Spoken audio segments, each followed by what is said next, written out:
សូមស្វាគមន៍មកកាន់ឆ្នោតខ្មែរលទ្ធផលតេស្តថ្ងៃសុក្រខែកុម្ភៈថ្ងៃទី13ជីវ Channel ចូលចិត្តនិងចែករំលែកវីដេអូសូមអរគុណសម្រាប់ការទស្សនាចំណាំនេះជាវីដេអូសាកល្បងឆ្នោតមិនមែនជាលទ្ធផលផ្លូវការទេសូមទស្សនាជាឯកសារយោងនិងកំសាន្ត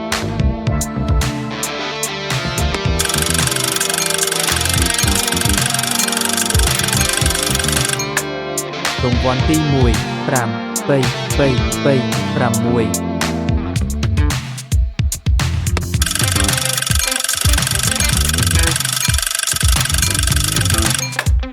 រង្វាន់ទី2 5 1 5 0 1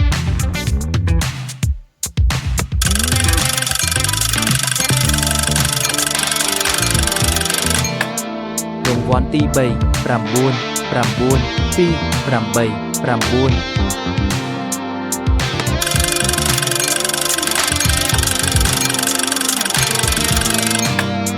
រង្វាន់ទី4 0 3 9 9